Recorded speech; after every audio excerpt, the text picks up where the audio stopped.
For millions around the world, the simplest tasks like getting out of bed or lifting the sheet or even just being upright mean debilitating fatigue. It's the result of a disease that is not only difficult to describe, but doctors are often unable to diagnose it. For sufferers, chronic fatigue is quite simply a nightmare. I wake up every day of my life and it doesn't matter how many hours I've slept. I still feel tired. In Fourways, Johannesburg, Natalie Williams has moved back into her mom's home. She'd love nothing better than to get out and go to work or take her dogs for a walk. But in the 26th year of living with myalgic encephalomyelitis or chronic fatigue syndrome, she can't. I hate the term chronic fatigue syndrome because, first of all, fatigue that doesn't even come close to describing what it is. And second of all, it's a minor symptom really compared to the other stuff. Natalie would pay a high price for pushing through with this hour-long interview. They call it the push-crash cycle. Crippling pain, debilitating brain fog. In ME, it's called post-exertional malaise. Like the worst influenza, it kicks in after a day or so. For some, triggered by lifting the sheets on their bed. For Natalie, being upright. Anytime you're upright, your heart has to pump more blood around the body. And also our hearts don't pump blood properly. I start to sweat, I feel dizzy and I feel nauseous. That's why I've now got a wheelchair, which I use if I have to go out. Imagine you get 10 spoons of energy for the entire day. 1 to get out of bed and get to work, 3 for work, 4 for children. If you have ME, it may take 5 spoons just to get out of bed and brush your teeth. ME became known from the 1980s as yuppie flu and has had a bad reputation for being all in the head. Many still doubt it's real, but the World Health Organization says over 17 million people from any age and race have it. 90% of those with ME are undiagnosed. Around 5 to 10% are set to recover. Suicide is the leading cause of death amongst people with ME, and I can totally understand that. Will they find a cure? Will I get better? Will I get worse? Those are the questions I try not to ask. In San Francisco, California, lives a family whose ME story has become a global rallying point for one of the biggest ever drives to find the cause and the cure. In his 30s, Whitney Dafoe is a photographer and world traveler. But by 2013, it hurt too much to speak. Only his parents now enter his room, but if they touch or talk to him, he'll crash.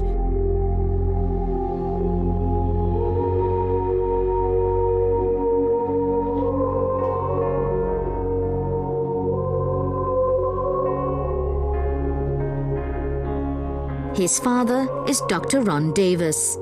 How long did it take before your son was diagnosed with ME? It took a few years. He went to, 20, 30 doctors.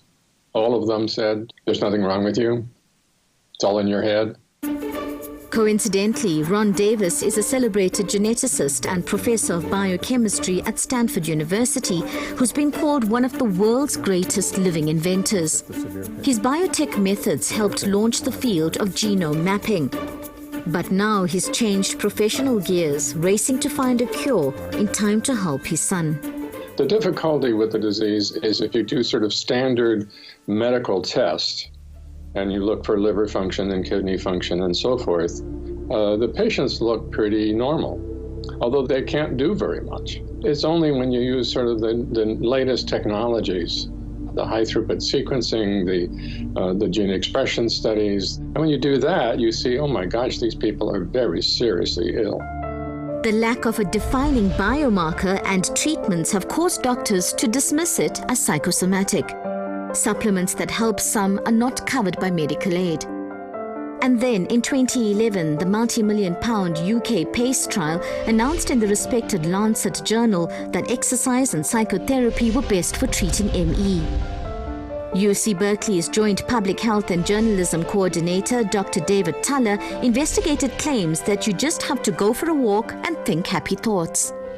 There's many flaws in the study, and the patients had really pointed them all out before I started looking at it. But right at the very beginning, when the results were published, what kind of impact did it have?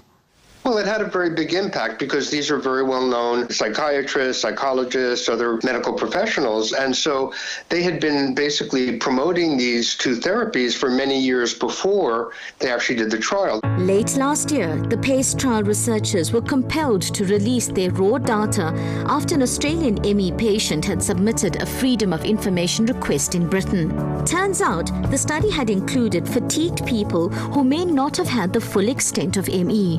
What did the publishing of those results do to an already confused landscape? They perpetuated a real misunderstanding around the world about what the illness is, that it's a physiological disease. It's not about, I don't feel like getting out of bed today. It's like I physically cannot move my body to get out of bed today because I made myself a cup of coffee yesterday.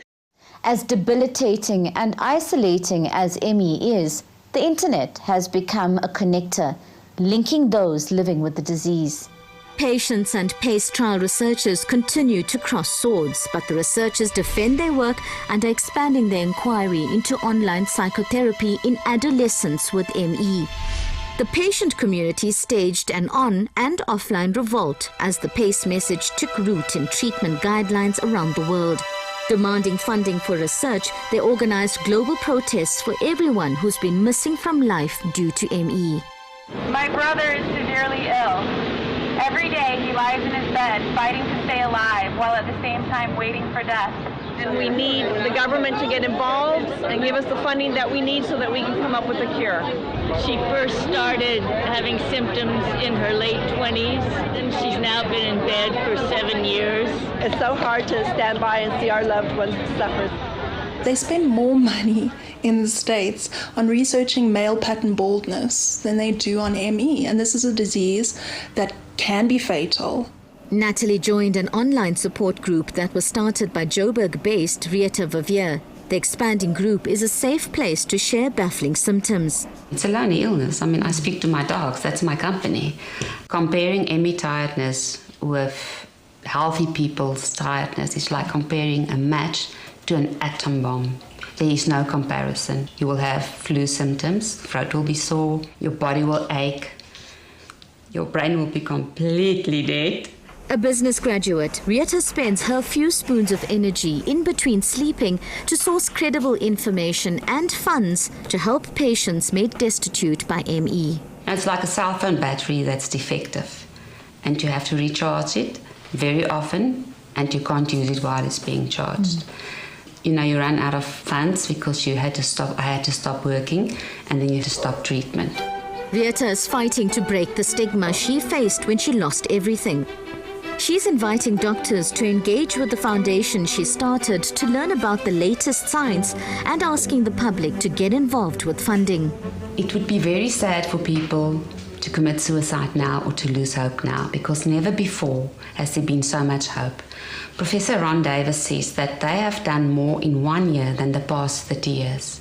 The other hope for South Africa, in my humble view, is the foundation, because I believe we can change so many lives, getting funds, getting people diagnosed, getting symptomatic treatment to them, forming a community, getting care facilities in place. So people mustn't lose hope now.